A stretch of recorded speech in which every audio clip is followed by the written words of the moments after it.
dalam skala gravitasi adalah G, maka tentukan usaha total oleh gaya F1 dan F2. Jadi cuman usaha oleh F1 dan F2, kita tidak pedulikan usaha oleh gravitasi. Cuma usaha oleh F1 dan F2 saja. Oke, jadi ini kan sistemnya tidak berada dalam koordinat kartesian ya. Jadi maksudnya nggak berada dalam koordinat kartesian itu lebih gampang meninjau sistem itu menggunakan koordinat polar. Tuh. Kenapa? Karena lintasannya ini berubah-ubah. Jadi kalau pada koordinat kartesian itu kan jelas ya, yang ke X saja, Y ke Y saja gitu. Jadi kalau gerakan benda ini melingkar, nah bakalan sulit sekali kalau kita menggunakan koordinat kartesian. Jadi lebih gampang menggunakan koordinat polar. Jadi kalau adik-adik yang, bagi adik yang belum tahu mengenai koordinat polar ya, koordinat polar dua dimensi. Jadi sebenarnya ini cara lain untuk mendeskripsikan kedudukan suatu partikel dalam ruang dua dimensi. Jadi misalkan seperti ini. Nah, koordinat biasa, koordinat X dan Y. Nah, partikel tersebut berada di sini. Nah, titik pada partikel P berada di sini pada jarak R dari pusat koordinat. Nah, nah, kalau pada dalam koordinat kartesian, posisi P itu dinyatakan oleh uh, nilai arah X dengan nilai X dan arahnya ditambah dengan Y dan nilainya. Nah, kalau pada koordinat polar itu dinyatakan dengan radial R dan theta. Nah, jadi kalau dalam koordinat polar itu dikenal arah radial dan arah theta. Nah, arah radial ini dia artinya selalu keluar dari pusat koordinat. Yang sejajar dengan posisinya tadi. Kan ini posisinya R dari pusat koordinat dari O ini kan. Nah, arahnya keluar. Nah, jadi arah dari vektor R itu dia selalu keluar seperti itu. Sedangkan theta itu menyatakan sudutnya. Nah, jadi kan em, ini kan untuk sudut nih. Maksud sudut sebelah theta kan. Nah, theta ini menyatakan arah dari sudut tersebut. Jadi pada koordinat polar dia tetap seperti ini. R menunjukkan keluar dari pusat koordinat dan theta ini menyatakan arahnya. Jadi alih-alih dalam X dan Y, maka kalau dalam koordinat polar, nah dinyatakan dengan R, theta seperti ini. Posisi dalam koordinat polar dinyatakan dengan R, theta. Yang mana R ini menyatakan jaraknya dari O dan theta ini menyatakan sudutnya. Nah, misalkan di sini posisinya 53 derajat, terus kemudian jaraknya dari pusat koordinat ini adalah katakanlah 5 cm. Nah, itu maka posisinya dinyatakan dengan 5 cm, 53 derajat. Atau katakan dalam V juga boleh ya. Nah, jadi itu bedanya antara koordinat kartesian dengan koordinat polar. Tapi koordinat polar itu pasti bisa ditransformasikan lagi ke koordinat kartesian, ya kan? Jadi kalau kita transformasikan ini dalam X dan Y, ini kan jadi yang transformasikan itu adalah vektor topinya ini, vektor satuannya R dan theta topi. Nah, jadi kan R itu keluar dan di sini pasti theta juga kan.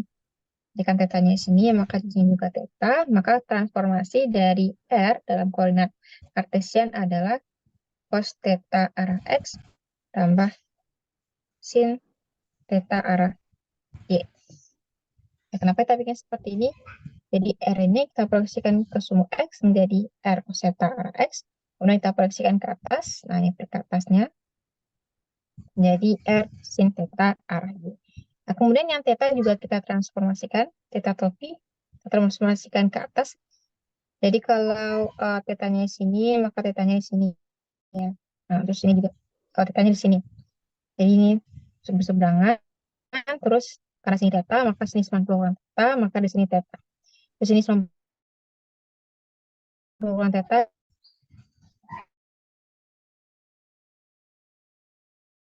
di sini theta. Ya, X menjadi minus sin theta arah X, terus proyeksikan ke sumbu Y menjadi cos theta arah Y. Nah, kenapa di sini negatif? Ya, kan kalau proyeksinya ke dalam sumbu X seperti ini. Nah, sedangkan dia berada di depan sudut theta, ya kan? Nah, arahnya kan ke sumbu X negatif, maka dari sini minus sin theta arah X. Posisi ke atas, nah, di samping sudut berarti cos theta lagi. Nah, ini merupakan transformasi dari uh, transformasi koordinat polar, polar ke kartesian ya. Jadi koordinat polar ini kadang berguna untuk menyatakan posisi partikel yang berubah-ubah gitu, nggak tetap seperti pada gerak melingkar, gerak helix, dan seterusnya ya. Nah, jadi koordinat polar ini dia melekat pada si benda tersebut, berbeda dengan koordinat kartesian. Koordinat kartesian ini dia selalu ke situ aja gerakannya.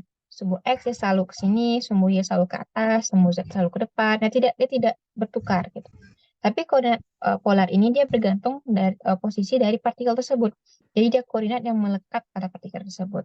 Nah, otomatis dia tidak konstan dong.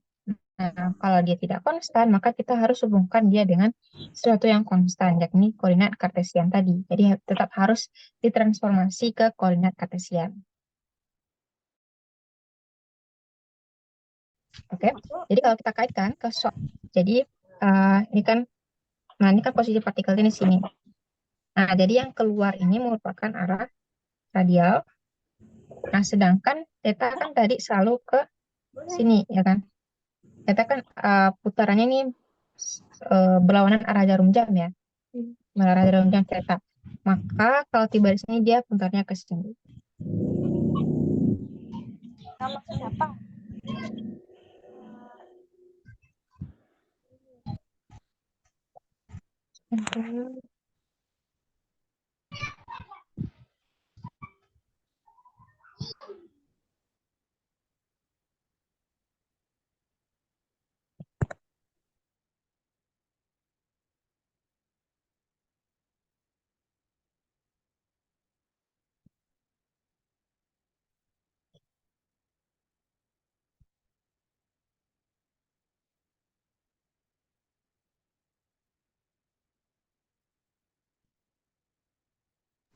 Oke, jadi kalau kita kaitkan dengan soal theta tadi, theta itu kan dia selalu arahnya berlawanan dengan arah jarum jam ya, jadi ke sini.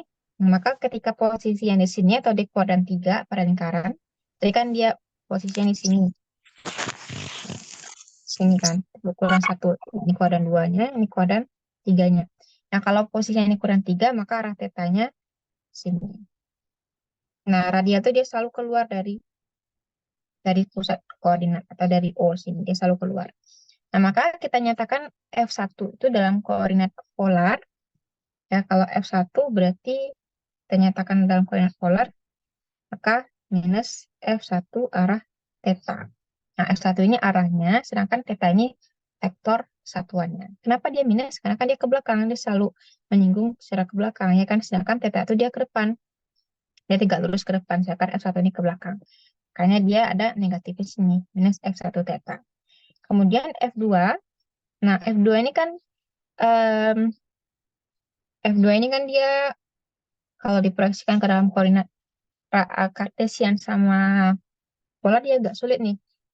Ya, misalkan kita ambil posisi benda ini di theta sini, kan sewaktu-waktu bendanya berada di sini kan, berarti dia sudah membentuk sudut theta. Nah, F2 ini kita harus proyeksikan ke radial dan juga ke tangensial. Jadi kita punya di sini radial, nah kita punya di sini tangensialnya. Sini radialnya, sini tangensialnya. Sedangkan F2 itu dia ke sini. Nah, F2 itu ke sini. Dia membentuk sudut beta. Sedangkan ini adalah theta sudutnya. Jadi ini lumayan sulit ya untuk nah berarti di sini kan theta ya. Semuanya ini theta. Karena kan dia sudut yang berseberangan. Ya lihat perhatikan baik-baik. Nah, di sini ini kan theta nih. Nah, jadi ini juga theta antara si jari-jari dengan garis horizontal ini semuanya itu adalah theta. Jadi posisi dari F2 terhadap radial itu adalah F2, jadi jarak sini, sudut sini menjadi theta kurang beta, ya kan? Em, apa sudut yang dibentuk antara F2 dengan radial tentu menjadi theta kurang beta. Nah, maka kalau kita proyeksikan F2 ini, jadi F2 itu adalah proyeksikan ke sumbu radial, itu menjadi F2 cos theta kurang beta arah min radial. Nah, ya kan, dia di samping sudut. Jadi di sini adalah, kalau kita gambar, kita bedakan, ini theta kurang beta di sini. Nah, dari sini ke sini kan theta nih. Nah, ini kan beta yang kecil ini. Jadi, yang F2 dengan garis radial ini, garis jari-jari, itu adalah theta kurang beta. Nah, kenapa arahnya minus? Nah, kan F2-nya ke dalam nih kalau kita proyeksikan. Sedangkan radial itu dia keluar. Jadi, dia negatif tibanya. Kemudian, F2 kita proyeksikan ke theta, ke sini. Kita proyeksikan ke theta ke sini. Kan jadinya itu dia di depan sudut dari theta kurang beta. Maka dia sin. Jadi, F2 sin theta kurang beta. Arahnya adalah theta. Adik kalau nggak bertanya tolong diingat ya. Kalau bertanya boleh, silakan. Kalau nggak tolong diingat ya. Oke, jadi F2 diproyeksikan pada theta, dia menjadi F2 sin theta kurang beta. Kan dia di depan sudut, jadi F2 ini dibawa ke sini. Nah, kan dia tibanya di depan sudut dari theta kurang beta. Sedangkan kalau diproyeksikan dia pada arah radial, itu dia sebagai cos. Nah, dia di samping dari sudut theta kurang beta. Nah, kemudian kita mendapatkan nih F1 dan F2-nya. Nah, usaha itu kan sama dengan integral F dot dr, ya kan? Perkalian dot antara F dengan dr. Nah, F-nya kita udah punya nih. Nah, dr-nya lagi sekarang. dr itu kan dia bergerak sepanjang lintasan. Dia bergerak di sepanjang permukaan dari lingkaran ini kan. Berarti dia bergerak sepanjang busur namanya. Ini kan busur lingkaran nih. Busur lingkaran ini kan R d theta.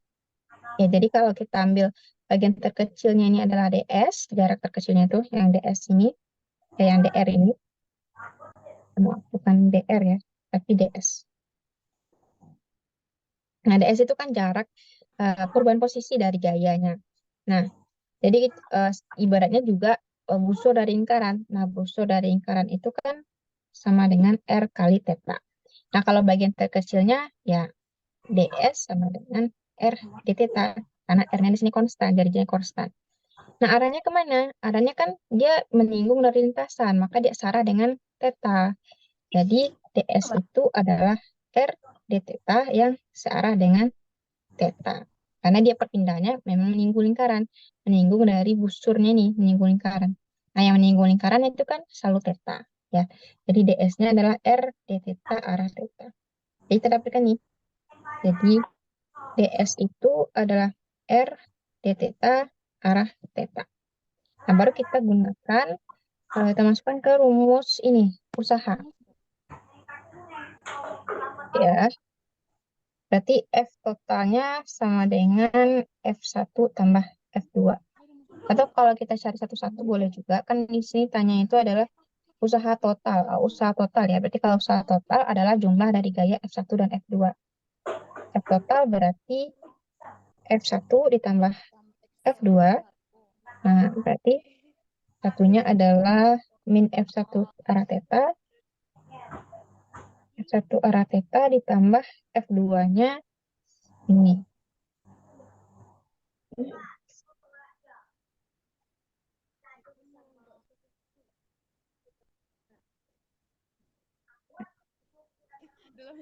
Oke. Jadi yang theta bisa kita kumpulkan sama theta ya. Ini arahnya sama-sama theta, ini arahnya radial. Jadi F2 sin theta kurang beta arah theta dikurang F1. Arah tetanya kita keluarkan aja. Nah, ditambah ini kemudian F2 cos theta kurang beta arah radial. Tapi ya negatif ya di sini.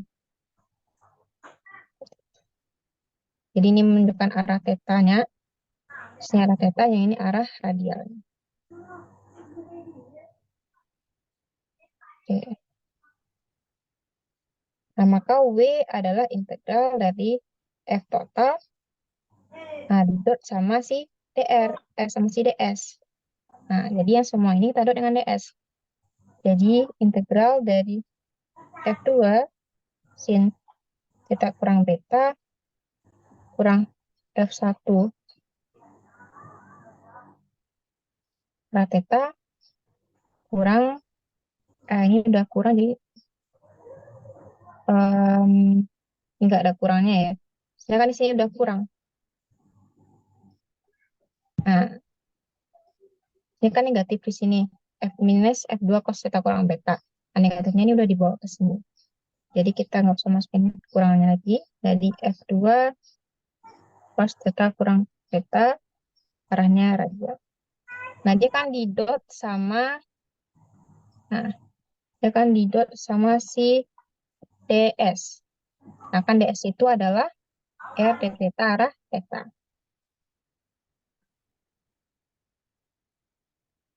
Nah, ingat, kembali ke perkalian dot. Perkalian dot itu yang ada kan cuman sejenis aja. Jadi cuman theta dot, theta topi didot sama theta topi. Theta topi, theta topi didot sama F topi itu hasilnya 0 karena dia saling tegak lurus. Berarti yang ada itu cuman bagian sini aja. Maka integral dari um,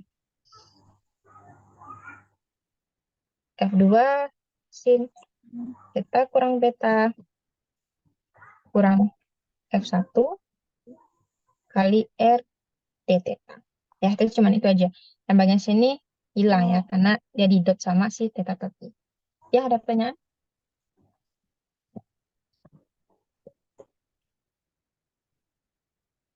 Oke, berarti kalau kita kalikan ke dalam ya, kalikan satu-satu, ini F2 R sin theta kurang beta d theta kurang integral F1 R d theta. Ini kan, ini kalikan ke sini, ini dikalikan ke sini. Jadi dia dipisah seperti ini, biar lebih gampang mengintegralkannya. Nah, kemudian beta ini kan konstan ya. Beta itu konstan. Nah, jadi untuk melakukan integralnya ini, gampangnya kita lakukan substitusi. Kita misalkan theta kurang beta itu sama dengan A, maka dA-nya adalah d theta. Ya, dA-nya sama dengan d theta. Kenapa kan betanya konstan? Jadi kalau kita turunkan kedua ruas, maka cuma tinggal yang d theta aja. Kemudian, ini nggak perlu nih kita substitusi. Kenapa? Karena dia yang F1 sama R udah konstan. Dia cuma integralkan theta aja. Nah, pertanyaannya batas integralnya dari mana ke mana? Hanya kan di sini ya, tentukan usaha total F1 F2 ketika partikel sampai di B. Nah, ini kan awalnya mulai dari A, terus dia sampai ke B. Nah, berarti tetanya berapa dari A ke B? V per 2 ya. Jadi diintegralkan dari 0 sampai ke V per 2. Jadi dari sini saat tetanya sama dengan 0 sampai ke tetanya sama dengan V per 2 saat di B. Jadi integralnya itu adalah dari 0 sampai ke V per 2, dari 0 sampai ke V per 2. Oke, masukin ke sini lagi. Jadi 0 sampai V per 2, F2R, sin A, d-nya sama dengan dA ya. Kemudian, ini nggak perlu kita substitusi, langsung aja. Berarti kan F1R konstan. Nah, integral d-theta itu adalah theta ya. Kemudian, integral sin ADA. F2R-nya kan ini konstan, jadi kita pakai sin yang digunakan. Nah, integral sin ADA adalah min cos A tambah C. Oke, berarti nyatanya adalah min cos ya. Jadi F2R kali min cos A. Nah, C-nya nggak ada karena kita akan pakai batas. Nah, ini batasnya dari 0 sampai ke V per 2 kurang F1 kali R theta batasnya dari 0 V per 2. Nah, A itu tadi apa? Kita masukin lagi. Jadi F2R minusnya kita bawa keluar sekali cos theta kurang beta. Karena kan A-nya sama dengan theta kurang beta ya. Jadi kita ganti lagi ke semula.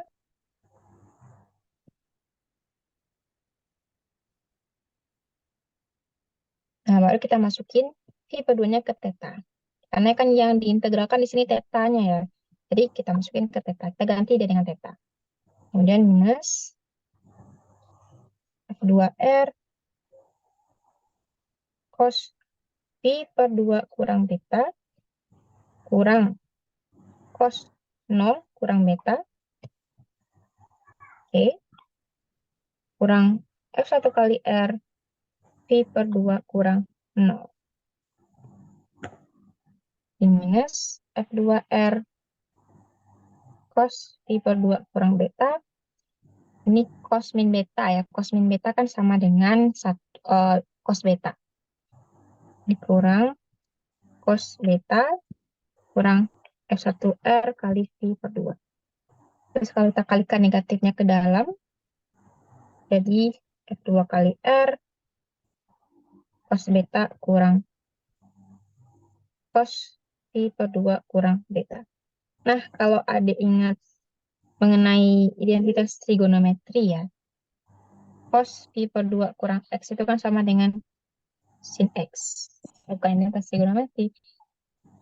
Hubungan sudut ya. Jadi, kalau kaitannya dengan V per 2, nah, maka dia bertukar. Dari cos ke sin ke cos. Nah, maka ini tidak lain adalah sin beta. Jadi, F2R cos beta kurang sin beta kurang F1R kali V per 2. Nah, maka ini adalah W totalnya. Nah, kelihatannya susah ya, tapi padahal sebenarnya kalau kita tahu konsepnya, kita tahu ini pakainya gimana, kita nggak tahu susah ternyata. Karena dia yang tidak menggunakan integral yang sulit-sulit banget. Jadi intinya di koordinat yang kita gunakan di sini. Kalau kalau ada yang menggunakan koordinat kartesian boleh, tapi akan sangat sulit sekali kalau kita menggunakan koordinat kartesian. Ya. Jadi kadang soal itu ada yang gampang menggunakan kartesian, kadang ada yang gampang menggunakan polar. Oke. Jadi ini sesi akhir untuk usaha ya. Selanjutnya kita akan membahas mengenai osilasi. Tapi ini nanti kita kirimkan lagi ke grup. Sebentar saya share, saya ganti dulu PPT-nya.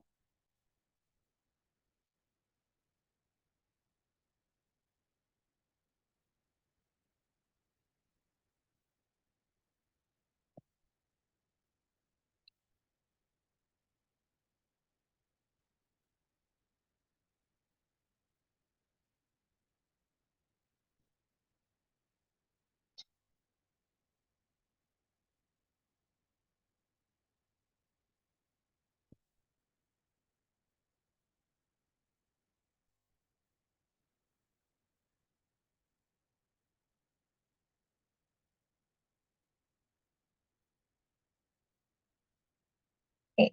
Jadi materi kita selanjutnya adalah mengenai osilasi. Jadi untuk outline-nya adalah gerak osilasi sederhana atau simple harmonic motion.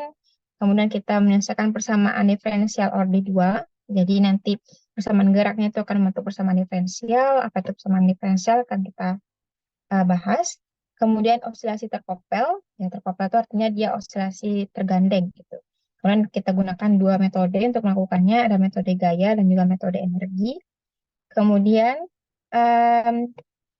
osilasi dengan gerak rotasi. Nah, gerak rotasi ini sebenarnya sudah kalian pelajari dengan Bang Jubri ya. Tapi sekarang itu kita membahas yang osilasinya. Kemudian kita akan bahas soal KSK kalau cukup waktu. Oke, jadi apa sih sebenarnya osilasi itu? Osilasi itu atau disebut juga dengan getaran ya, merupakan gerak bolak-balik. Nah, gerak bolak-balik sistem dari titik setimbangnya. Apa sih yang dimaksud dengan titik setimbang itu? Ya, titik posisi bisa dikatakan sebagai posisi awal, bisa dikatakan juga sebagai saat pegas itu dia tidak terenggang atau tertekan. Kalau dalam konteks pegas gitu ya. Jadi osilasi ini bisa timbul pada gerak pegas atau gerak bandul. Nah, biasanya itu yang menghasilkan osilasi. Sekarang contohnya dulu pada pegas ya. Jadi pegas ini kalau dia diganggu, tadi kita akan udah bahas ya, dia um, akan timbul gaya, akan gaya pegas. Jadi F pegas itu adalah minus Kx, atau disebut juga sebagai gaya pemulihnya. Nah, gaya pemulih ini. Jadi tadi kita katakan bahwa kalau pegas ini dia diganggu, setimbangannya, kan posisi awalnya di sini. Nah, pada saat mula-mulanya dia kan dia setimbang nih, dia tidak terlegang ataupun tidak tertekan. dia fix di situ. Kemudian kita tarik sejauh, katakanlah ini delta X. Kita tarik sejauh delta X. Nah, maka akan timbul gaya di pegas ini. Gaya yang timbul dari pertambahan posisi yang tadi, pertambahan panjang tadi. Nah, em, yakni yang arahnya selalu menuju ke titik setimbang. Jadi kalau dia diregang seperti ini, dia bakalan menarik ke menuju titik setimbang ini. Di X sama dengan 0 ini tadi. Kemudian karena ada gaya ini, maka benda akan bergerak. Nah, benda akan bergerak sampai dia menuju titik setimbang. Nah, pada saat di titik setimbang ini dia tidak langsung berhenti. Dia bakalan melanjutkan gerakannya sampai ke sini. Sampai jaraknya juga delta X dari titik setimbang tadi. Nah, kemudian karena pegas ini kemudian teregang juga, nah dia kemudian balik lagi ke sini, melewati titik setimbang lagi, kemudian balik lagi ke sini, kemudian seterusnya. Ya, jadi ada juga dikenal istilahnya itu adalah eh, periode osilasi. Periode osilasi atau T. Nah, T ini adalah waktu yang diperlukan untuk menempuh satu getaran penuh. Nah, jadi getaran penuh ini artinya dia kembali ke titik semula. Jadi kalau misalkan bendanya ini awalnya di sini, posisi awalnya, misalkan di O, ini A, B. Nah, misalkan dia posisi awalnya di O, kemudian dia melakukan getaran dari O, A, O, B, O. Nah, itu baru kita katakan dia satu getaran penuh. Jadi satu getaran penuh itu adalah O, A, O, B, O. Jadi dia kembali lagi ke O. Bukan O, A, O ya. Itu baru baru setengah getaran. Dia udah sampai di O, dia pergi ke B, kemudian dia balik ke O. Nah, pada saat dia balik ke O untuk kedua kalinya itu, baru dia dikatakan sebagai satu getaran penuh. Nah, periode oscillasi itu adalah waktu yang diperlukan untuk benda menempuh satu getaran penuh. Kalau frekuensi osilasi tersebut juga sebagai T per N. Kalau frekuensi osilasi itu lebih ke banyaknya atau F itu banyaknya getaran tiap 1 sekon. Tiap 1 sekon. Jadi dalam 1 sekon itu berapa kali benda melakukan getaran. Tapi dengan kata kunci ini, getaran itu harus yang seperti ini tadi. Nah, satu getaran yang seperti ini. Atau secara matematis disebutkan N per T. Jadi banyaknya getaran dibagi dengan waktu.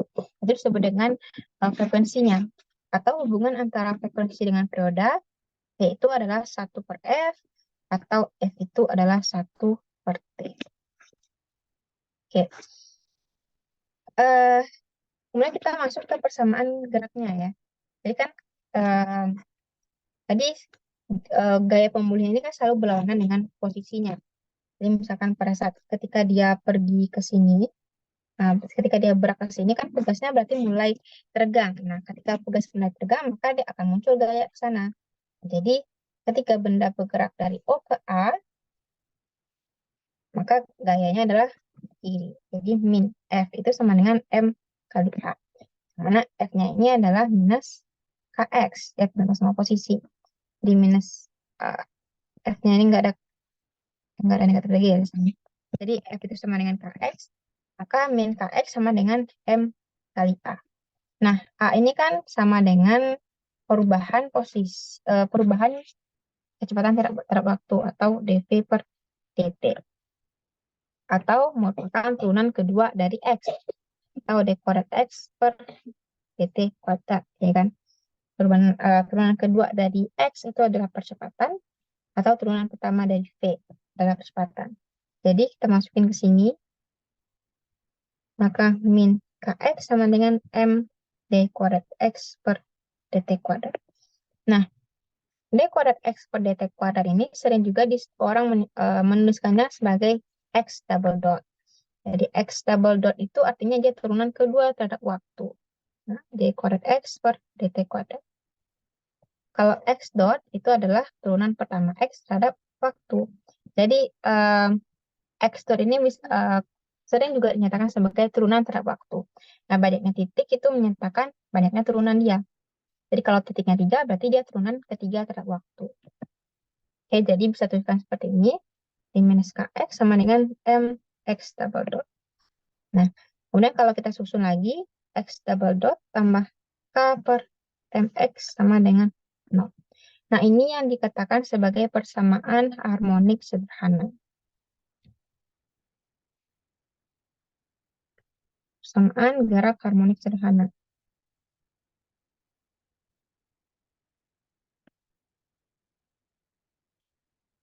Jadi dalam persamaan osilasi, dalam menyelesaikan persamaan osilasi, tujuan akhir kita itu adalah mendapatkan persamaan ini. Persamaan X double dot tambah K per MX sama dengan 0. Yang mana frekuensi sudut atau omeganya adalah yang di sini. Jadi X double dot tambah omega kuadrat X sama dengan 0.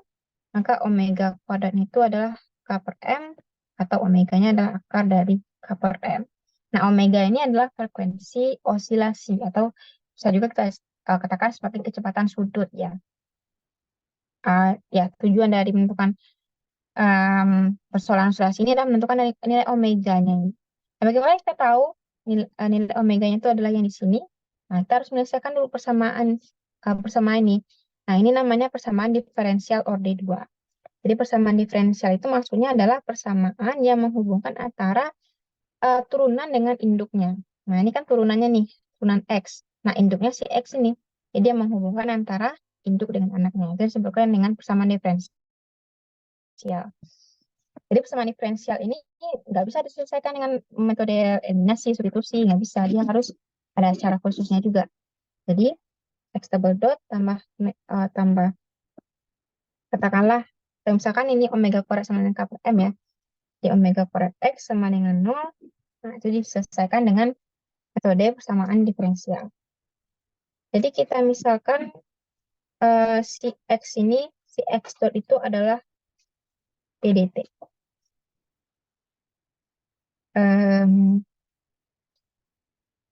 Sebagai D besar.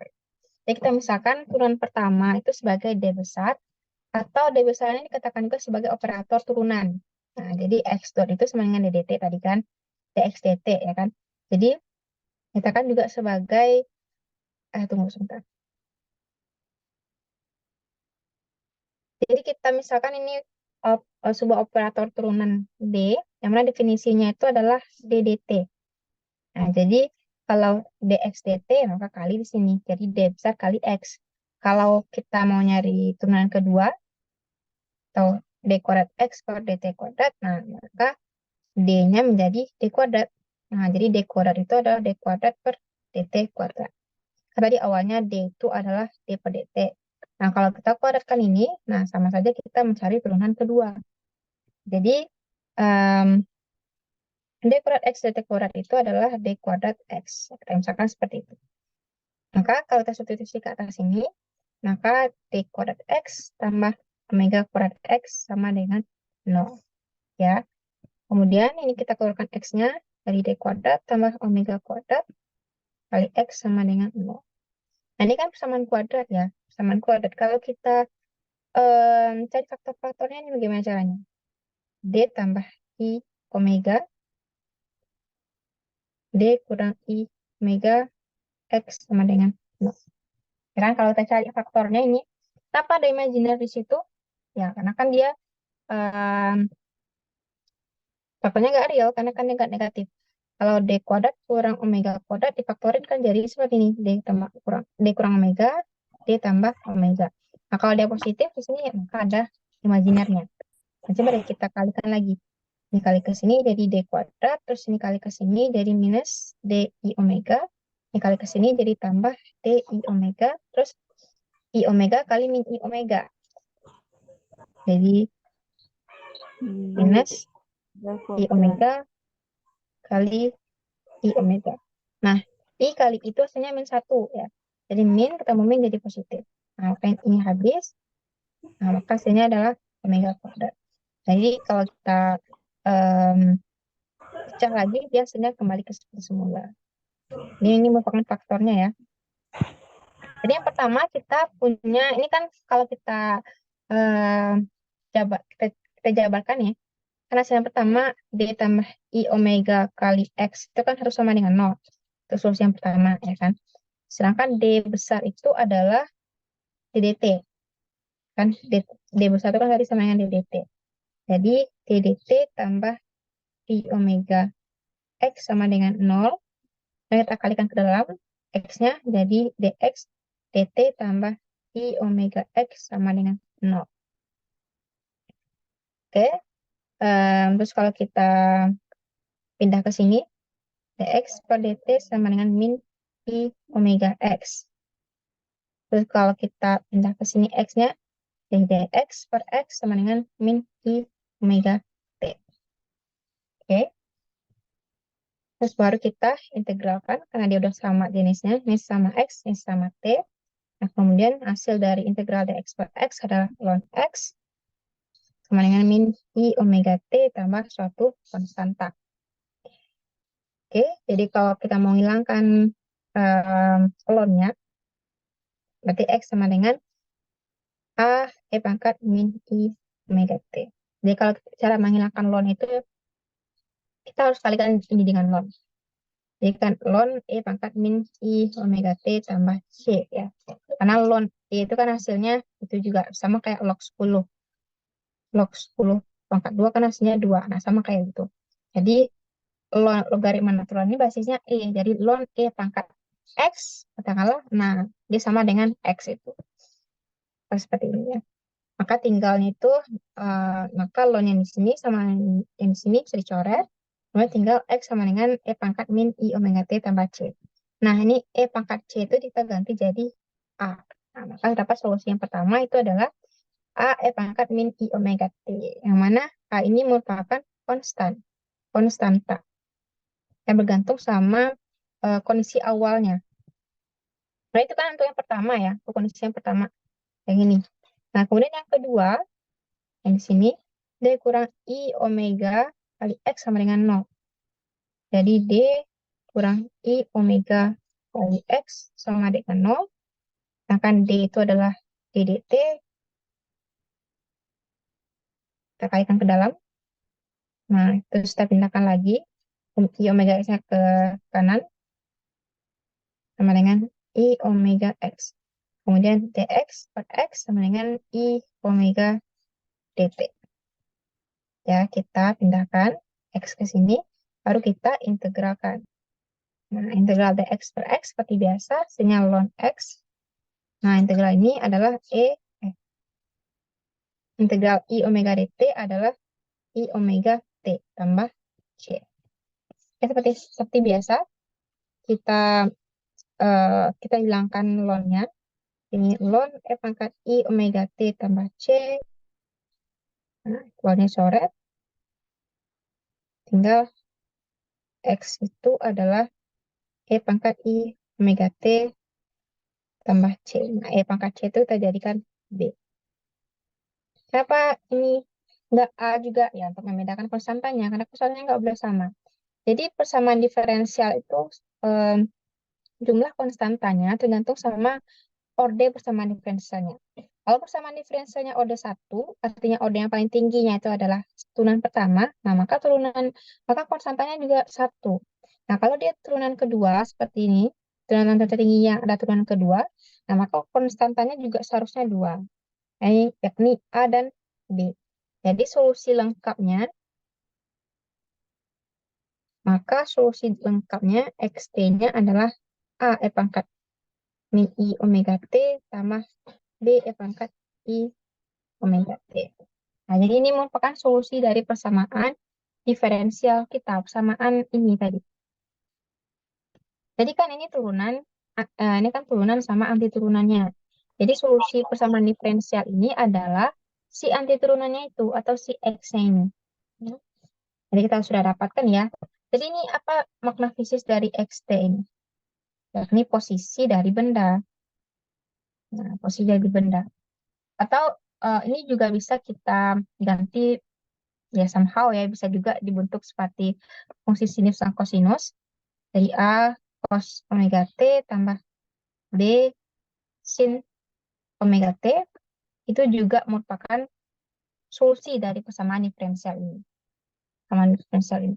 Jadi bagaimana kita tahu ini merupakan solusi dari persamaan diferensial ini? Kita substitusi lagi ke sini. Jadi ini kita substitusi lagi ke sini. Terus ini juga kita substitusi lagi ke sini. Kalau hasilnya pas, maka ini merupakan solusinya. Coba kita contoh. Nomor ya.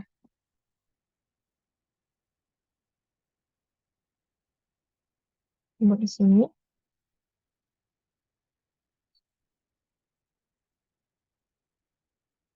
Ya, kita substitusikan ke persamaan diferensial awal kita. Kan kita butuhnya itu adalah X double dot ya. X double dot itu kan merupakan turunan kedua dari X. Turunan kedua dari X atau turunan pertama dari dx dt. Jadi kita cari dulu dx dt-nya. Dx dt sama dengan X dot.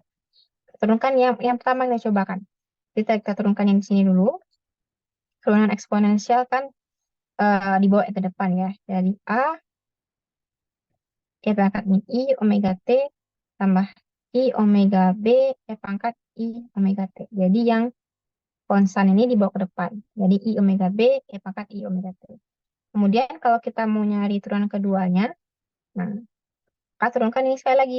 Turunkan yang turunan pertama sekali lagi. Kan D kuadrat X dt kuadrat itu merupakan turunan dari turunan pertama. Kita turunkan lagi yang turunan pertama ini sekali. Kemudian dengan cara yang sama, yang konstan ini dibawa ke depan. Jadi A negatif ke negatif positif ya. Kemudian I omega kali dengan I omega. Ya, pangkat min I omega T. Kemudian yang di sini dikalikan dengan di sini. Jadi B I omega kali I omega. Oke. Bawa yang E pangkat I omega T. Jadi ini selalu tinggal nih. Cuman yang konstantanya aja yang maju ke depan. Oke. Kemudian I kali I kan min 1. Berarti hasilnya min A omega kuadrat. Nah, I kali I juga min 1. Jadi min B omega kuadrat. Ini kalau kita keluarkan omega kuadratnya. Min I omega T tambah B E pangkat I omega T. Nah, ini kan kita udah dapatkan X double dot. Nah, kita substitusi lagi ke persamaan diferensial kita. Ke sini. Kita substitusi lagi ke sini. Nah, X double dot. Persamaan diferensialnya X double dot tambah omega kuadrat X sama dengan 0. Nah, X double dotnya ini. Jadi min omega kuadrat A E pangkat min I omega T tambah B E pangkat I omega T tambah omega kuadrat. Nah, X-nya apa? X-nya yang di sini. Jadi A E pangkat min I omega T tambah B E pangkat I omega T. Nah, pas kan dia sama. Hasilnya adalah 0. Jadi dia memenuhi solusi persamaan diferensial kita. Jadi ini merupakan solusi dari persamaan diferensial kita. Sama juga dengan yang konstan sini ini. Pasti juga akan memenuhi, kalau kita substitusi lagi ke persamaan diferensial ini, nah pasti juga hasilnya sama dengan ini. Kita dapatkan dua buah solusi. Jadi terserah mau pakai yang mana, mau pakai yang bentuk pertama atau bentuk yang kedua. Tapi lebih lazimnya tuh orang pakai yang bentuk kedua ini. Karena dia jelas menyatakan sudut. Kan cos dan sin ya, berarti dia jelas merujuknya ke sudut. Kalau E pangkat ini, nah kurang jelas nanti sudutnya, kurang gambar gitu. Fisisnya seperti apa. Tapi dia keduanya ekivalen, kerja sama aja. Kemudian kalau kita lihat ke soal, sebuah partikel melakukan gerak harmonik sederhana dengan frekuensi 10 Hz. Tentukan displacement. Displacement itu kan tadi X. Nah, displacement itu tadi X posisinya sebagai fungsi dari waktu ini. Jadi, misalkan partikel ini pegas tadi ya, pegas tadi yang dihubungkan dengan pegas, frekuensinya 10 Hz. Jadi, F-nya diketahui di sini. Kan di sini nggak diketahui K-nya berapa, M-nya berapa ya kan. Tapi dari frekuensi ini kita bisa tentukan berapa nilai omeganya. F-nya kan tadi 10 Hz. Nah, bagaimana hubungan antara F dengan omega? F itu adalah 2 pi omega. Ya, F itu adalah 2 pi omega atau T itu sama dengan 2 pi per omega. Jadi ya, T ini kan waktu, ya kan, periode satu putaran. Nah, satu putaran itu kan sama dengan 2 pi atau satu lingkaran penuh. Nah, omega ini adalah kecepatannya. Ya, waktu kan sama dengan jarak per kecepatan. Nah, ibaratnya seperti itu ya. Sedangkan F itu adalah satu per T. Nah, berarti em, kita masukkan T yang di sini jadi 1/2 pi eh, ya 1/2 pi kali dengan omega atau omega per 2 pi. Omega per 2 pi ya. Ini salah balik sih. Omega per 2 pi. Oke. Jadi 1/T. Jadi F itu adalah omega per 2 pi. Atau omega sama dengan 2 pi F. Jadi kita dapatkan omega di sini sama dengan 2 pi F dari persamaan di sini. Jadi 2 pi dikali 10 sama dengan 20 pi rad per second. Hertz ini dia kan per second ya. Jadi kalau udah hertz dikalikan dengan 2 pi, nah itu satunya adalah rad per second. Jadi kita masukkan ke rumus yang kita dapatkan tadi, xt-nya kita pakai yang a dan b aja, yang cos dan sinus. Jadi tadi xt-nya itu kan a cos omega t tambah b sin omega t. Mana omeganya adalah 2 pi rad per second ini. Karena kan ini kan tentukan displacement dari partikel displacement x dan sebagai fungsi dari t dengan kondisi awalnya seperti ini. Apa sih gunanya kondisi awal? Nah, untuk menentukan nilai a dan b ini. Nah, kalau initial condition katanya. Jadi kan a dan b ini kan sebuah konstanta. Nah, konstanta itu kita nggak tahu besarnya berapa. Kecuali nilai kondisi awalnya diketahui. Nah, sini. Initial condition berarti saat T sama dengan 0. Jadi kalau ada orang sebut initial condition itu mula-mulanya, kondisi mula-mulanya. Kondisi saat T sama dengan 0. Dikatakannya di sini, X saat T sama dengan 0 itu adalah 0,25, ya kan? Jadi kita masukin nilai T sama dengan 0 ke persamaan kita. Jadi A cos 0 tambah B sin 0. Nah, sin 0 kan sama dengan 0. Cos 0 kan sama dengan 1. Jadi A kali 1 sama dengan 0,25. Jadi A itu adalah 0,25. Nah, kemudian dari kondisi awal yang kedua, jadi ketahuinya itu adalah X dot. Nah, bagaimana cara mendapatkan X dot? Kita turunkan ini jarak waktu, ya kan? X dot itu adalah dx dt. Jadi kita turunkan ini sekali jarak waktu. Jadi ddt dari A cos omega t tambah B sin omega t. Turunan cos, yang dibawa ke depan, turunan cos kan min sin ya. Min omega A sin omega T. Nah, terus turunan dari sin adalah cos, omega-nya dibawa ke depan. Ditambah omega B cos omega T. Oke. Berarti kita punya min omega. Nah, kita keluarkan omeganya. Min A sin omega T tambah B cos omega T. Ini kita dapatkan X nya. Nah, pada kondisi batasnya itu adalah X sama dengan 0,1, saat T sama dengan 0. Jadi X dot saat T sama dengan 0 itu adalah 0,1. Ya. Tuh. Oke, berarti 0,1 sama dengan kita masukin ke sini. Jadi min omega, ya positif, min A sin kali 0 tambah B kali cos 0. Dia masukin T sama dengan 0 ke sini. Nah, hasilnya sama dengan 0,1. Sin 0 sama dengan 0, cos 0 sama dengan 1. Jadi omega kali B sama dengan 0,1. Jadi B-nya adalah 0,1 per omega. Ya. Kemudian omega tadi berapa? 20 farad ya. Ini. Jadi B-nya adalah 0,1 per 20 pi. Atau ini kalau kita kali 10, nah 1 per 100 pi. Jadi B-nya, 200 ya. B-nya ada 1 per 200 pi. Maka baru kita temukan. Kita masukin nilai A dan B-nya. Jadi kesimpulan kita XT itu adalah A cos omega T, A-nya berapa? 0,25 kali cos. Nah, omega T-nya berapa?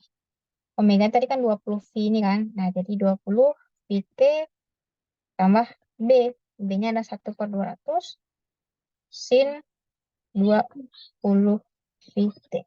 Nah, ini kita mendapatkan displacement atau posisi dari partikel tersebut sebagai fungsi dari waktu. Oke, jadi kita masukin lagi ke sini. Nah, kita masukin nilai A dan B-nya itu A-nya 0,25, terus omega-nya adalah 20 V, maka dapatkan seperti ini ya. XT-nya adalah 0,25 cos 2VT tambah 1/200 V sin 20 V omega T. Jadi ini ingat kata kunci dari soalnya. Kan dia melakukan gerakan harmonik sederhana. Frekuensi sini kan. Jadi kalau nanti dikatakan dia non simple, nah dia solusinya tidak sesimpel ini. Jadi ini hanya berlaku untuk gerakan harmonik sederhana. Tapi dalam Olimpiade pun ya dalam SMA pasti gerakan harmonik sederhana. Nah solusinya pasti seperti ini. X sama dengan A cos omega T tambah B sin omega T. Tapi yang beda-bedanya itu dari nilai omeganya ini. Nah kalau kita em, nanti di Olimpiade itu disuruh cari tuh berapa omeganya, berapa frekuensi osilasinya. Beda ya antara omega dengan P. Nah, omega ini namanya frekuensi sudut. Nah, frekuensi sudut. Artinya frekuensi itu kan banyaknya tadi kan. Jadi banyaknya sudut yang ditempuh setiap sekon. Sedangkan kalau F itu adalah frekuensi osilasi boleh, semuanya frekuensi sudut juga boleh. Frekuensi sudut, maaf. Frekuensi getaran maksudnya. Nah, kalau orang nyebut frekuensi getaran itu namanya, itu yang dikatakan itu adalah F. Frekuensi ini osilasi ya. Nah, kalau ini disebut orang itu adalah frekuensi osilasi, maka itu F. Kalau dia tanya itu adalah frekuensi sudut, nah maka yang tanya itu adalah omeganya. Oke. Baru kita masuk sekarang ke osilasi terpapar. Sebelumnya di sini ada pertanyaan dulu. Jadi untuk selanjutnya nggak perlu diturunkan lagi panjang-panjang pakai integral seperti itu ya. Cukup ingat aja kalau dia gerakannya uh, osilasi, kalau gerakan untuk simple harmonic motion atau SHM itu kasih solusi dari X-nya ada seperti ini. Nah, tinggal nanti A dan B-nya jadi cari lagi. A dan B-nya cari dari initial condition-nya ini, dari kondisi awal. Yang masukannya nilai kan berdasarkan T sama dengan 0 berapa, terus dapat nilai A dan B-nya, nah kemudian baru dimasukin lagi ke persamaan awalnya. Oke, saya cukup jelas ya. Soalnya kita masuk ke osilasi terkopel. Apa sih yang maksud dengan osilasi terkopel? Ya namanya aja dia couple gitu kan, bergandengan. Jadi artinya adalah um, osilasi terkopel, osilasi yang bergandengan.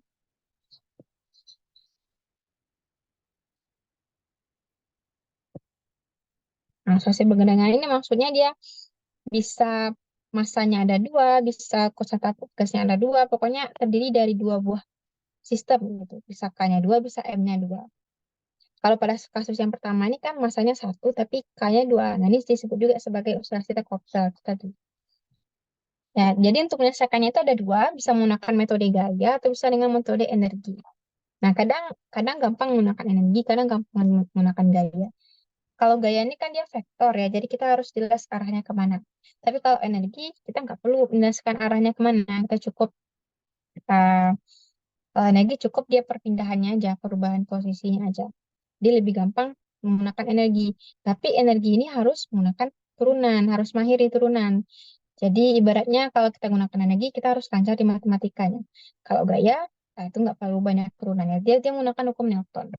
Yang pertama kita gunakan dulu metode gaya.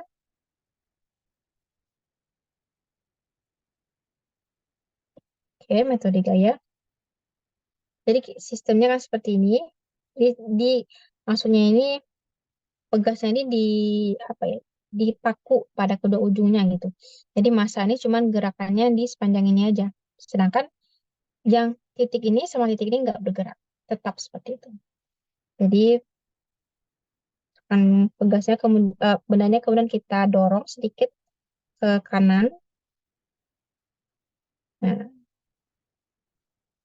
sehingga pegas yang di kiri itu dia merenggang dan pegas yang di kanan itu dia tertekan gitu ya. Misalkan benda ini dia berubah posisinya sejauh katakanlah ini delta X. Ya, maka pegas yang kanan itu dia tertekan sejauh delta X dan pegas yang di kiri tertekan juga tergang sejauh delta X. Nah, tanyanya kemana arah gayanya? Karena si pegas yang ini nomor satu, ini nomor dua. Nah, karena pegas si nomor satu ini dia tergang, maka dia berusaha untuk narik ke sini. Nah, kemudian pegas yang nomor dua itu kan dia tertekan nih. Nah, maka dia berusaha untuk melawan. Dia berusaha untuk mengembalikan ke posisi timbanya. Nah, maka dia gayanya juga ke sana. Jadi gaya yang diberikan oleh kedua pegas pada M menuju ke pusat timbangan gitu. Nah, percepatannya sama dengan perpindahannya ini. Jadi F sama dengan M kali A. Nah, F yang bekerja pada benda ini kan ada dua. Ini yang dari pegas satu dan pegas dua. Minus K delta X1.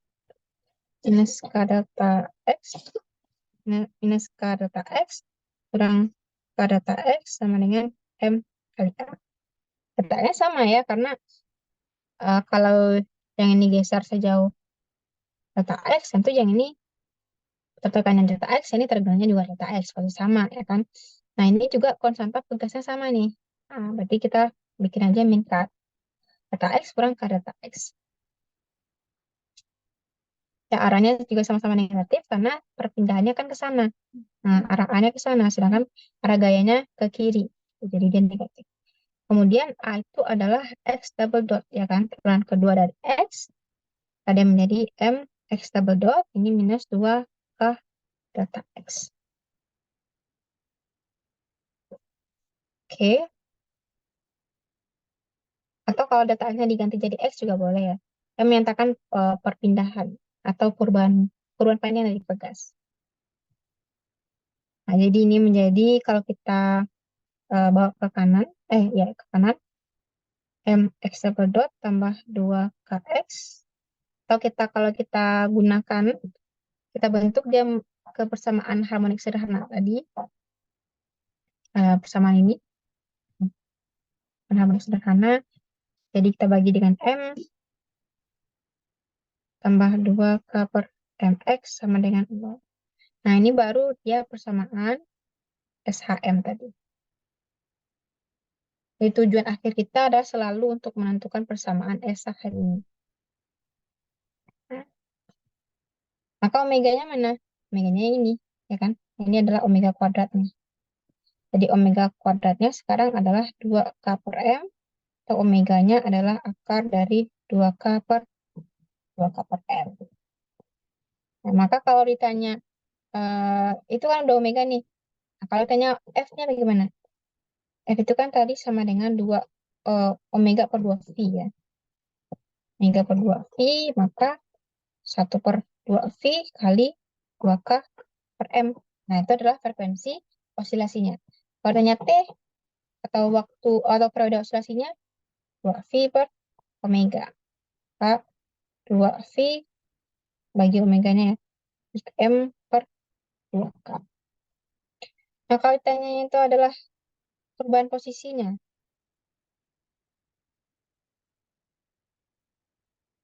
Nah, perubahan posisi atau X. Bagaimana? Jadi kan kita selesaikan sama diferensial ini dapat X. Tapi kita nggak perlu menggunakan integral-integral seperti tadi. Kita kan udah punya solusinya, yakni XT sama dengan A cos omega T tambah B sin omega T.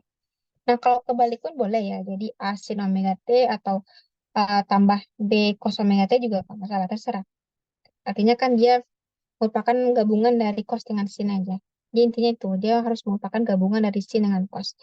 Terserah urutannya gimana. Mau cos duluan atau mau sin duluan, terserah ya. Nah, omeganya yang 2K per M. Jadi A cos A dari 2K per M tambah B sin 2K per M kali T. Nah, ini kita udah dapatkan nih displacement-nya berapa.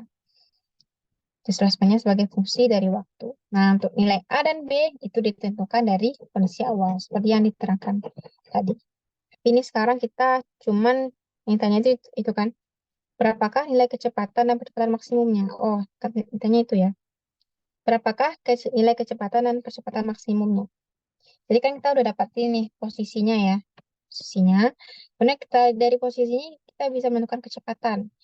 V berarti sama dengan dx dt, berarti kita turunkan ini sekali. Kita berangkat dari sini aja biar gampang ya. Berarti kita turunkan ini x syarat waktu. Turunan cos adalah min sin, jadi min omega A sin omega T. Terus turunan sin adalah cos ditambah omega B cos omega T. Nah, atau V-nya adalah min omega, keluarin aja positifnya. Jadi min A sin omega T tambah B cos omega T. Nah, bagaimana cara kita menentukan kecepatan maksimum? Kecepatan maksimum. Kecepatan maksimum. Dan nilai maksimum dari sinus dan cos itu berapa? Jadi untuk menentukan kecepatan maksimum itu bisa dengan dua cara ya. Bisa kita lihat dari grafiknya, atau bisa juga kita gunakan turunan. Jadi kan salah satu aplikasi dari turunan itu adalah mencari nilai maksimum dan nilai minimum. Jadi kita turunkan fungsi V ini sekali lagi, lalu kita sama dengan kan dia dengan 0, nah maka kita dapatkan itu nilai maksimum dari V. Jadi di V dt ini sama dengan 0, yang untuk mencari nilai maksimumnya, kita turunkan di sekali lagi. Jadi eh, berarti itu min omega kuadrat A cos omega T tambah kurang ya, kurang omega kuadrat B sin omega T. Hasilnya sama dengan 0. Jadi kita turunkan sekali lagi. Omega dibawa ke depan, terus omega ini kalikan dengan omega ini, jadi omega kuadrat. Turunan sin adalah cos, terus ini juga sama, turunan cos adalah min sin. Oke, terus omega kuadratnya bisa hilang ya, ada sama dengan 0. Jadi kita dapatkan A cos omega T tambah B sin omega T sama dengan 0. Oke, berarti ini A cos omega T sama dengan min B sin omega T, atau A per B, min A per B sama dengan sin omega T per cos omega T. Atau tan omega T sama dengan min A per B. Jadi ini memang harus diketahui A dan B-nya dulu ya. A dan B-nya dulu. Berapa kondisi awalnya. Jadi pada saat T sama dengan 0, posisinya di mana. Terus pada X sama dengan, pada saat T sama dengan 0, kecepatannya berapa gitu. Nah, baru nanti kita bisa menentukan nilai T-nya, nilai saat maksimumnya. Baru kita dapatkan nilai T di sini. Maka T itu adalah Arkustan atau tan min 1 dari A per B 1 per omega. Nah, ini kan dapat nih T-nya, T maksimumnya. Nah, nilai T maksimum ini baru kita masukin lagi ke sini.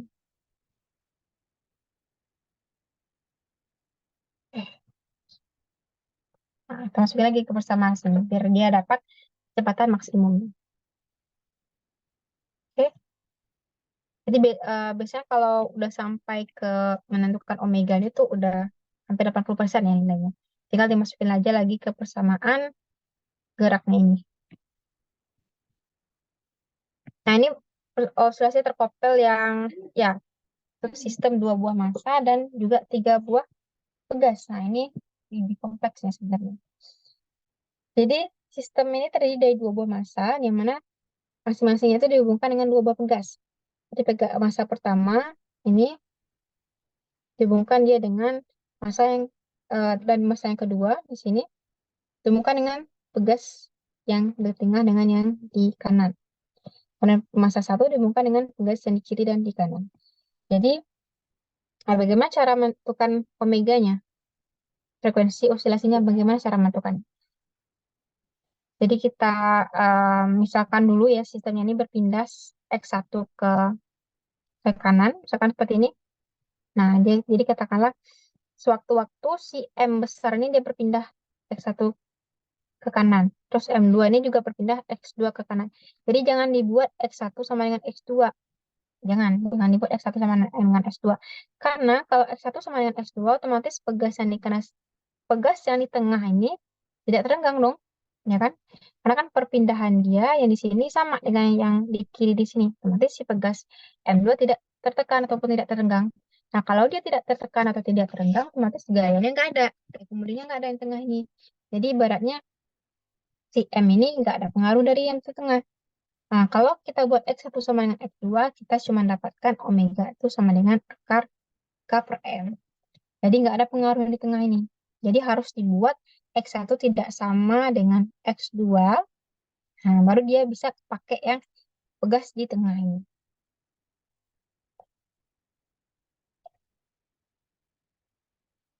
Oke. Jadi kita misalkan X2 itu lebih besar daripada X1. Kalau X2 lebih besar daripada X1, berarti pegasnya ini kira-kira tertekan apa terenggang di tengah ini. Kalau X2 lebih besar daripada X1. Terenggang ya. Ya, terenggang dong. Karena kan yang dia geser ke sini jauh lebih besar daripada geser di sini. Tentu X2 kurang satunya itu ada selisihnya. Selisihnya besar daripada 0. Nah, jadi makanya pegasan yang tengah ini jadi terenggang. Tapi kalau X2 lebih besar daripada X1, maksudnya X2 lebih kecil daripada X1, nah ini kan gesernya jauh lebih kecil sedikit daripada geser yang di sini. Otomatis pegasnya jadi tertekan, jadi lebih bertambah pendek dia. Ya, jadi kita misalkan ini pada saat T sama dengan 0 seperti ini, pada saat setimbang seperti ini. Kemudian pada saat T yang lebih besar daripada 0, benda ini sudah berpindah gitu ya. Nah, seperti ini. Katakanlah ini perpindahnya agak mencolok dikit. Nah, ini untuk tugas yang nomor 3.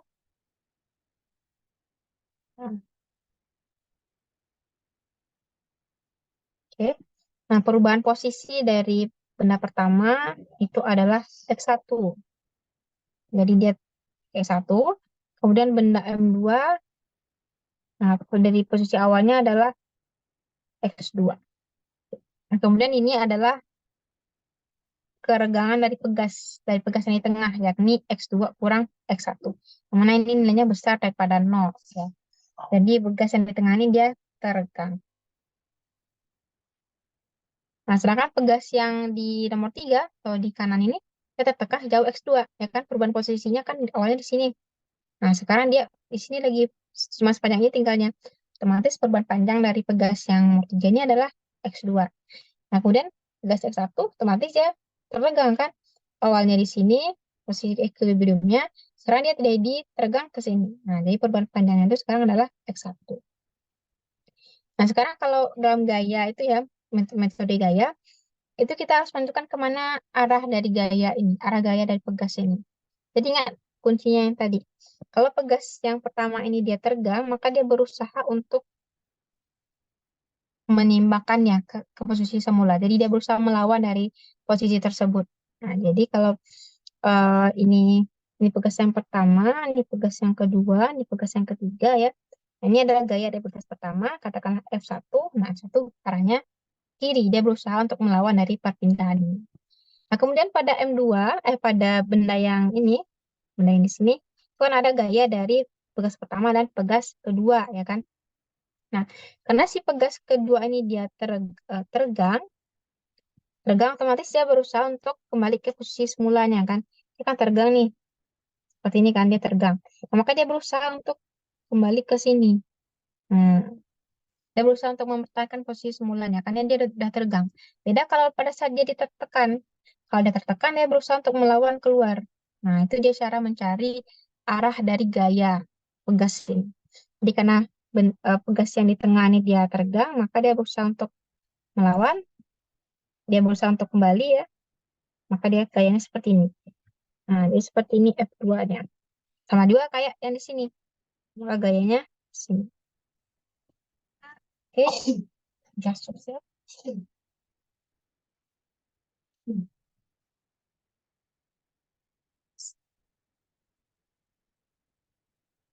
Oke. Nah, pegas 3 otomatis dia udah tertekan, ya kan? Jadi kalau dia tertekan, pasti dia berusaha untuk menembakkan ke posisi semulanya. Jadi F3 ke sini. Nah, dia berusaha melawan dari yang dia tertekan tersebut. Dia berusaha kembali ke posisi setimbangnya di sini, ya kan? Jadi kita sudah dapatkan, kan ini gaya pada benda A, ini gaya pada benda B.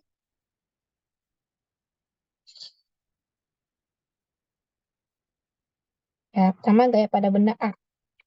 Gaya pada benda A berarti ya yang searah dengan perpindahannya itu yang positif. Jadi F2 yang positif ya. Nah, F2 kurang F1 sama dengan M A1 ya. Jadi F1 itu menyatakan A1, jadi ya tentu percepatannya berbeda karena perpindahannya juga berbeda ya kan. Nah, F2 itu adalah K X2 kurang X1. Ini gaya dari pegas yang di tengah. Kemudian X1 sama dengan K dari K X1 ya kan. Kan pegas pertama dia tergantung sejauh X1, maka gayanya adalah KX1. Oke, F3 itu adalah KX2 ya kan. Di sini kita kan tertekannya sejauh X2, maka gaya dia itu adalah KX2.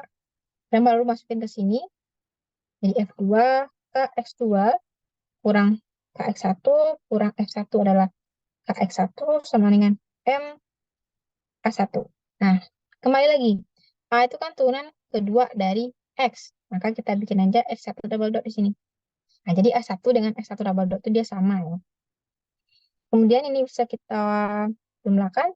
KX2 kurang 2 KX1 sama dengan M X1 double dot.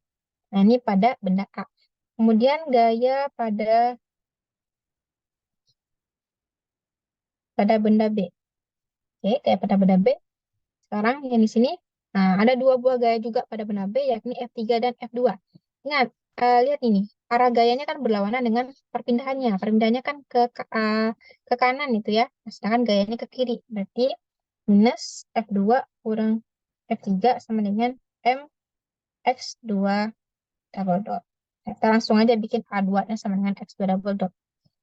Oke, F2-nya itu adalah yang ini, minus K X2 kurang X1. X3-nya adalah minus KX2. Oke, ini bisa kita jumlahkan ya. Ini sama ini, jadi minus 2KX2 tambah KX1 sama dengan MX2 double dot. Oke, nah kalau kita kumpulkan, kita sudah menemukan dua persamaan nih. Jadi KX2 kurang 2 KX1 sama dengan MX1 double dot. Kemudian persamaan yang kedua, minus 2 KX2 tambah KX1 sama dengan MX2 double dot. Nah, ini persamaannya kita tentu harus menyelesaikan berapa sih X1, berapa sih X2, ya kan? Nah, ini tuh nggak bisa diselesaikan dengan metode penyelesaian persamaan variabel biasa. Nggak bisa pakai substitusi eliminasi. Karena apa dia? Ya ini satu turunan nih, yang satu anti turunan. Jadi nggak bisa seperti itu. Nah, lebih gampangnya itu kita menggunakan matriks. Jadi kita selesaikan dia menggunakan matriks. Namun yang pertama, kita misalkan dulu solusi dari persamaan ini. Kan tadi X1, solusi dari persamaan SHM itu, singular harmonic motion itu kan dalam bentuk cos ya. X itu kan sama dengan A cos omega T. Ya. Tambah B sin omega T tadi kan. Terserah A, B-nya di switch juga boleh. Nah, sekarang kalau kita ambil yang suku X saja, yang suku cos saja. Jadi X1, solusi dari persamaan diferensial ini, tentu hasilnya adalah X1 dan X2, ya kan? Nah, kita misalkan solusi dari X1-nya itu adalah A cos omega T, dan solusi dari X2-nya itu adalah B cos omega T. Jadi kita misalkan solusi dari persamaan ini. Jadi untuk masalah persamaan diferensial itu, boleh kita misalkan solusinya dulu. Nah, nanti kalau solusi ini kita masukkan lagi ke persamaan diferensialnya, kalau hasilnya cocok, nah, maka solusinya benar. Gitu. Jadi persamaan diferensial ini solusinya banyak. Gak sama kayak persamaan linear variabel itu, gak sama. Ya, dia solusinya bisa banyak. Nah, selama itu bisa memenuhi persamaan ini, nah itu benar solusinya ya. Oke, jadi kita misalkan solusinya adalah ini, di mana A dan B itu menyatakan amplitudo.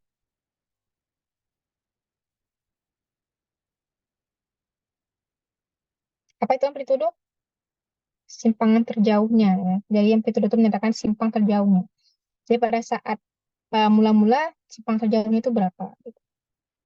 Kemudian kalau dari X1 adalah A cos omega T, kita bisa menentukan X1 dotnya, ya kan? X1 dot berarti turunan pertama dari X1.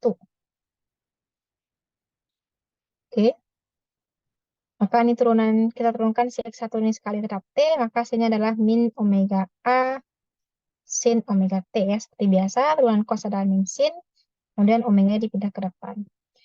Kemudian kan kita butuhnya X1 double dot nih. Nah, kita turunkan dia sekali lagi yang ini. Jadi X1 double dot adalah Tx1 dot dt. Nah, berarti kita turunkan ini sekali lagi. Turunan sin adalah cos, kemudian omeganya dibawa ke depan. Jadi minus omega kuadrat A cos omega T. Nah, kemudian X2, X2 dot adalah turunan kedua dari, turunan pertama dari X2. Kita turunkan ini ya. Seperti biasa, turunan cos adalah min sin, jadi min omega B sin omega T. Kemudian X2 double dot adalah dx2 dot dt. Kita turunkan ini sekali lagi terhadap T. Turunan sin adalah cos, terus omega ini dibawa ke depan, jadi min omega kuadrat B cos omega T. Nah, baru kita masukkan semua ini ke samaan awal tadi. Jadi, eh,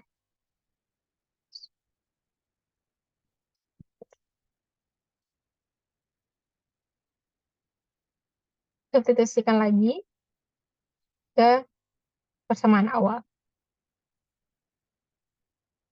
Oke, K, X2 tadi apa? B cos omega T.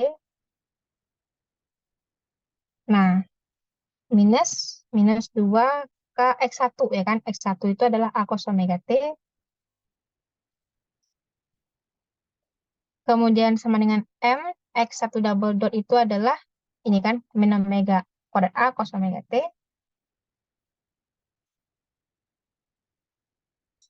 Ya, kita masukkan semuanya. Kemudian ternyata cos omega T-nya bisa dicoret.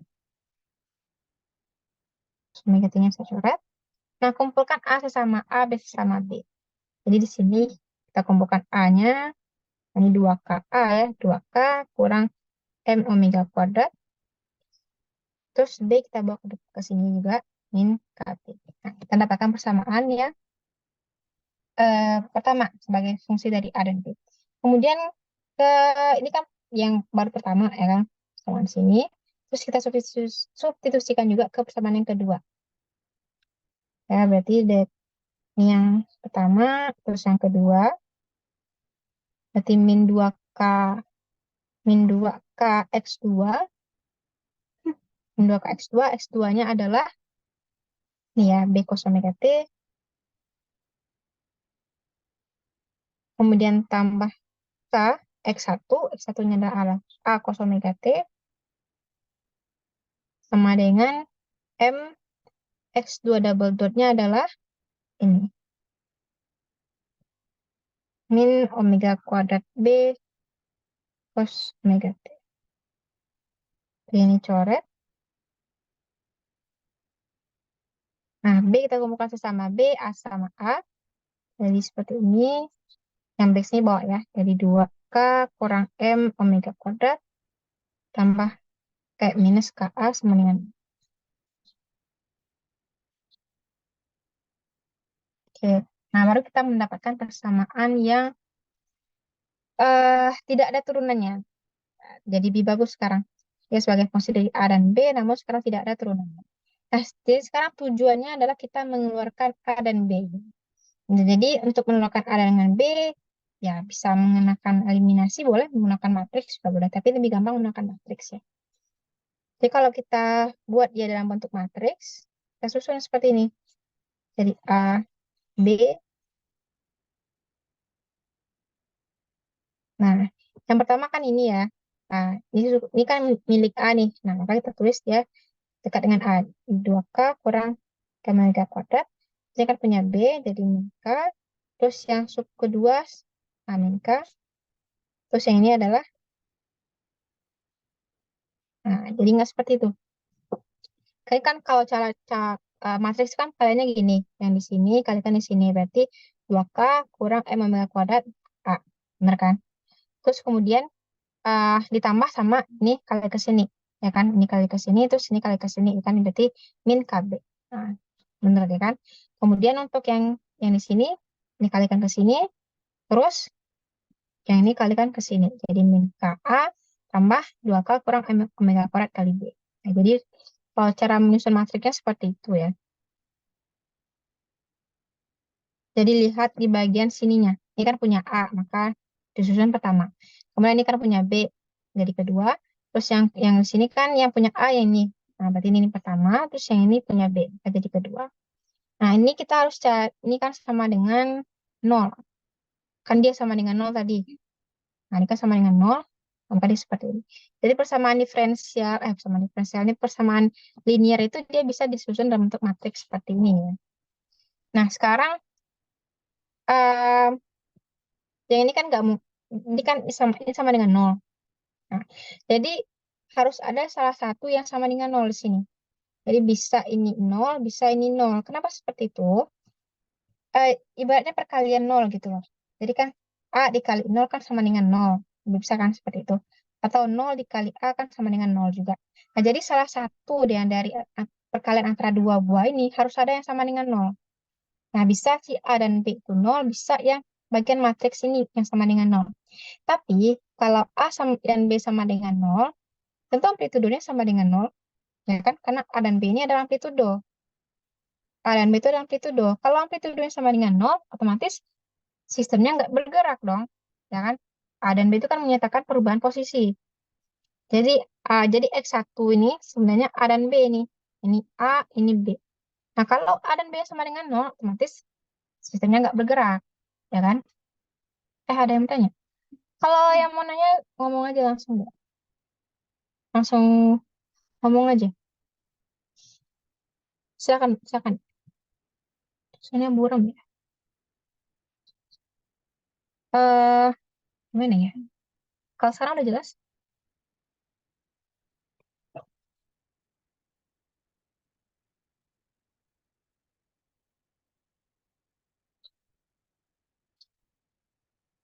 Oke.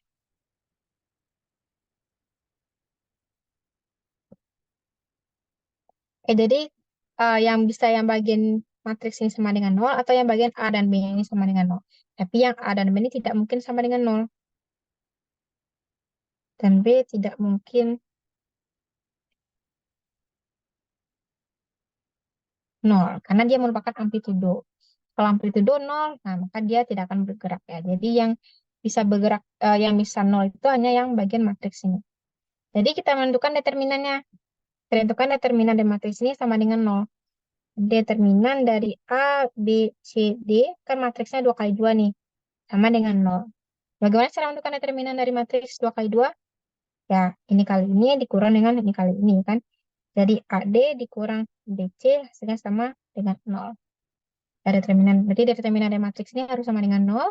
Nah, cara mencari determinan itu adalah ini kali ke sini dikurang ini kali ke sini. Ya, AD kurang BC sama dengan nol.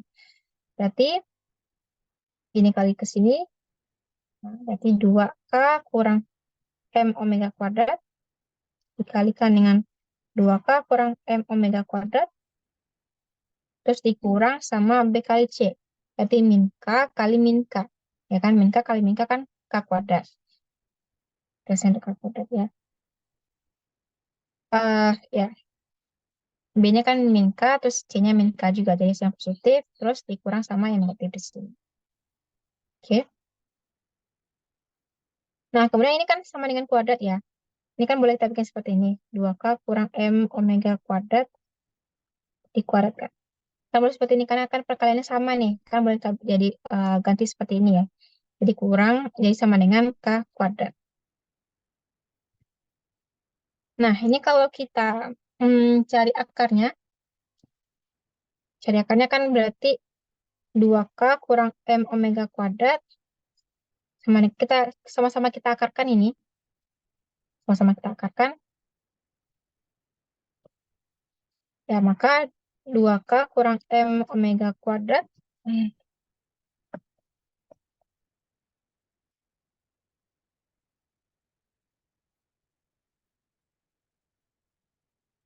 Sama dengan plus minus K. Karena negatif kan kalau dikuadratkan hasilnya positif juga ya. Jadi negatif itu juga merupakan akar dari suatu persamaan. Jadi contohnya kayak X kuadrat sama dengan 9. Nah, X-nya itu kan ada dua nilainya, yakni 3 dan min 3. Karena min 3 kuadrat juga sini juga 9. Nah, mirip dengan ini. Jadi kalau diakarkan yang di sini sama-sama diakarkan, nah hasilnya harus ada plus minusnya. Jadi yang pertama untuk positif K, maka 2K kurang M omega kuadrat sama dengan K. Ya, M omega kuadrat berarti K. 2K kurang K kita pindahin. Nah, K jadi seperti ini. Maka omeganya adalah K per M diakarkan. Jadi untuk omega yang pertama, hasilnya adalah akar K per M. Kemudian untuk minus K. Nah, sekarang kalau ini negatif. Jadi 2K kurang M omega kuadrat sama dengan minus K, ya kan? Dan ini dipindah ke sini. Ini M omega kuadrat sama dengan 3K, ya kan? Yang dibawa ke sini jadi 3K, maka omeganya adalah akar 3K per M. Nah, maka kita sudah dapat nih, dua buah omega yang ternyata. Nah, kita omeganya adalah akar K per M dan akar 3K per M. Jadi ini merupakan frekuensi sudut dari gerakan oscilasi tersebut. Nah, jadi omega ini terkait nanti sama bentuk atau mode geraknya, mode oscilasinya. Jadi kalau omeganya sama dengan akar K per M kan itu mirip dengan SHM biasa ya, mirip dengan sistem satu pegas. Ya kan? Sistem satu pegas ini kan tadi omeganya akar K per M. Nah, berarti kalau omeganya sama dengan akar K per M, saat itu benda saat itu pegas yang di tengah ini tidak berfungsi. Jadi bendanya cuma gerakan kayak gini aja. Benda M1 dan A dengan B ini cuma gerakannya kayak gini aja. Sedangkan pegas yang di tengah ini diam. Ya, itu berarti pada saat X1 sama dengan X2. Jadi kita dengan membedakan nilai X1 dengan X2, kita mengeneralisasi kasus. Jadi kalau adik bikin X1 sama dengan X2, nggak salah juga. Salah juga, karena itu masuk solusinya. Kalau X1 sama dengan X2, omeganya adalah akar K per M. Kita dapat juga. Nah, tapi kalau kita membedakan nilai X1 dengan X2, kita dapat omega yang lain, yakni akar 3K per M. Nah, jadi ini tergantung sama mode osilasi. Tapi itu apa ya, untuk analisis lebih jauh juga ya, itu biasanya di kuliah dipelajari itu mode osilasinya. Tapi untuk Olimpiade yang cukup sampai mendapatkan nilai omega ini. Sampai ke sini ada pertanyaan deh. Ada yang respon lagi? Iya.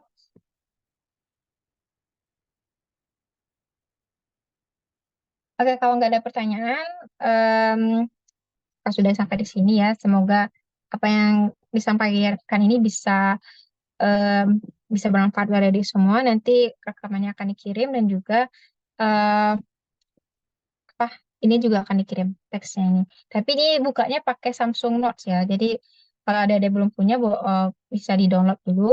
Karena ini kalau dia dikirim pakai PDF dia pecah. Jadi dia garis-garis gitu dia pecah-pecah dia nanti. Jadi bagusnya buka pakai Samsung Notes. Oke, jadi sekian dulu pertemuan hari ini. Terima kasih atas perhatiannya dari semua. Kakak sudahi. Assalamualaikum warahmatullahi wabarakatuh. Waalaikumsalam warahmatullahi wabarakatuh.